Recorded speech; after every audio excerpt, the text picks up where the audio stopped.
ببركي كلل بوفري سالت أب صنع وفرع قبا حمد الماين أبزوا مبرق تግራይ كشفن ካብ ዝተተለመ 67 ሚእታዊ ከም ዝተሸፈነ እቲ ዞባ ሓቢሩ በበርክ ዞባ ምብራቅ ኣስታት 6121 ሄክታር መሬት ብወፍሪ ቀባ ሓመድ ማይን ንምሽፋን ትልሚ ተተሓይዙ ከም ዝተጀመረ ዝገለጹ ሓላፊ ዘፈር ቁጠባ ዞባ ምብራቅ ኣይተ ተኽላይ ገብረ ህይወት እተን ዝተረፋ ወረዳታትን ጣብያታትን እውን ትልመን ንምስኻ ኣብ ስራሕ ከም ዘለዋ ሓቢሮም ክሻዕ ህዝ ሰሪሕናዮ ዘለና ሄክታር 5535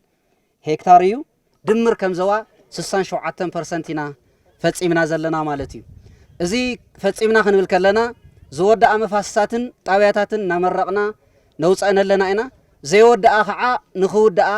መደብ ሒዘን ኣብ ስራሕን ዘለዋ ኣብ መዛዘም ስነ ስርዓት ወፍሪ ዕቀባ ሓመድን ማይን ዝተረኸቡ ኣመሓዳሪ ዞባ ምብራቅ ትግራይ ዶክተር አብርሃም ሓጎስ ብግደኦም ኣብ ቀጻሊ ስራሕቲ መፍራይነት ምምሕዳሮም ኣድላይ ድጋፍ ከም ዝገብር ኣረጋጊጾም እዚ ዓቂብናዮ ዝነሄና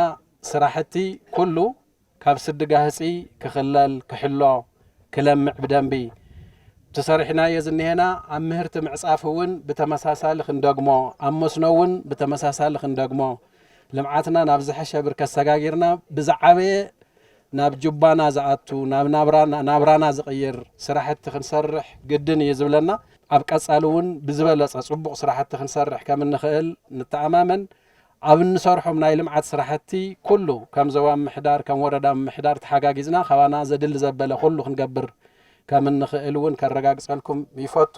መንግስቲ ክንድስተኻለ ዘድልዩ እታወታት ንምቕራብ ይጽዕር ከም ዘሎ ዝሓበሩ ሓላፊ ቢሮ ሕርሻን ሃብቲ ተፈጥሮን ትግራይ ኣይተ ኣለም ብርሃን ሃሪፈዮ ካብ ሕዝኒ ድሓር ኣብ ዘሎ እዋን ድማ ናብ ኩለ መዳይ መፍረይነት ትኹረት ክግበር ኣመላኺቶም ኣብ ወፍሪ ዕቀባ ሓመድ ማይን ዝወዘፍናዮም ዘይተወድኡ ጉዳያት ብፍላይ ንቐጻሊ ሓምለዋይ ልምዓትና ተኸላና ዝኾን ጉድጓድ ናይ ምድላው ስራሕቲ እቲ ጉድጓድ ተተኽልኽ በቀል ስለ ዘለዎ ድኹዒ ጠላዕ ዓቃቢ ስትራክቸር ናይ ምግባር ነዚ ዝኸውን ፈልሲ ብብቕዓትን ብእኹል መጠንን ናይ ምድላው ስራሕ ተስተሰርሐ መፋስ ድማ በዓል ዋና ክህልዎ ናይ ምግባር ስራሕ ሶ በዚ ኣቢልና ተጀመርናዮ ስራሕ ዝጎድልዎ ናይ ምምላእ ስራሕ ብቐጻሊ ድማ ዘላቕ ናይ ምዃን ምንቅስቓስ ክህልዎ ዘግብር ደገፍን ክትትልን ናይ ምግባር ስራሕ ቁልፍ ጉዳይ ትኸውነላ ማለት እዩ ናይ ወፍሪ ዕቀባ ሓመድ ማይ ዝጎድልዎ ስራሕትና መላእና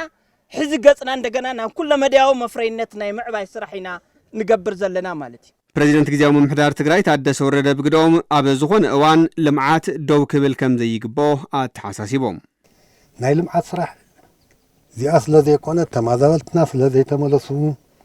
ላዕላውነትና ስለ ዘይተመለሰ ወይ ከምዚ ኮይኑ የፈራርሐና ስለ ዘሎ እንታይ ደኣ ክንገብር ኢልካ ክደክም ዘለዎ ኣይኮነን ብጣዕሚ ቁልፊ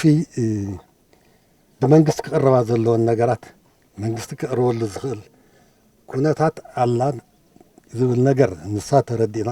በብዓመቱ ተመሳሳሊ ስራሕ ንሳ መጻኻ ክትረኣይ ምግባር ዘይኮነስ ኣብ ቀጻሊ ዓመት እውን ካብዚ ዝሐሸ ስራሕ ሰሪሖም ኩላትና መጺና ድማ ከም ሞዴል ክንሪአኩም ተስፋ ይገብር